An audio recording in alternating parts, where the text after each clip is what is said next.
It's early in the year. Optimism is sky high around the league, and there are a few players who had slow years last year that I want to run past you. One is in Calgary. Jonathan Huberdeau, after having it was 5 straight 60-point seasons with Florida, the 100-plus point season, he hasn't hit that mark in back-to-back seasons with the Flames. Can this year finally be the year that Huberdeau returns to his former self? I think the Calgary Flames are certainly hoping. Jonathan Huberdeau is certainly hoping as well. And I was talking about this on the DFO rundown this morning. Kind of an interesting development this summer. I'm told that Flames coach Ryan Huska actually flew out to Montreal and spent time with Huberdeau one-on-one, got dinner, just wanted to talk through where he's at, where he's heading, and how, both sides can continue to build the relationship here.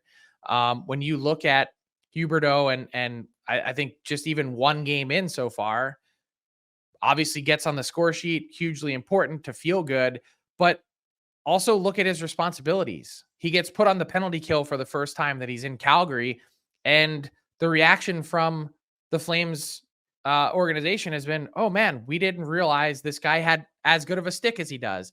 So maybe just little things here and there, more opportunity, more ice time, that can get him back on track. Because I think ultimately at the end, what you have to consider is these two sides, for better or for worse, are married to each other. That contract isn't going anywhere.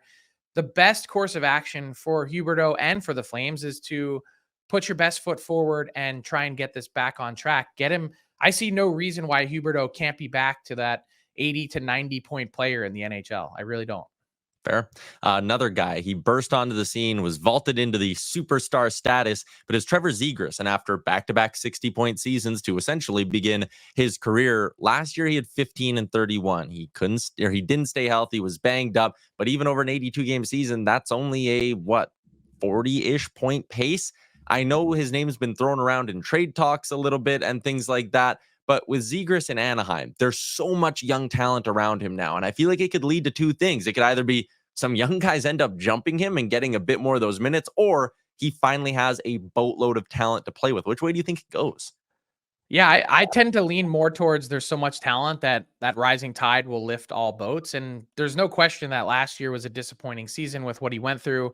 And his name obviously was in, some trade rumors and things like that of him being available, that this is going to be a pretty big year for him in terms of dictating what that future looks like. I love the way that he finished off last season, the last week or so. I thought that was big for him to go into the summer feeling good about where he's at and see if he can pick up exactly where he left off. And related, unrelated, and also the perfect segue into our guest, Anthony DeMarco, is now out of Anaheim and approaching a full season with the Philadelphia Flyers.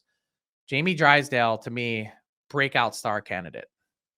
Could be one of those deals we look back on in 5 years and go, whoa, true win-win for either side with Gauthier and Drysdale. Yeah, we'll see. And yeah, Gauthier, I think instant 40-goal potential. What's up, hockey fans? If you enjoyed that video, then you need to be hitting the subscribe button right here at Daily Faceoff. Exclusive interviews and analysis from our hockey insider Frank Saravalli, fantasy updates from Brock Sagan, and a daily live show at noon Eastern, Monday through Friday. You don't want to miss any of the fantastic content, so hit that subscribe button.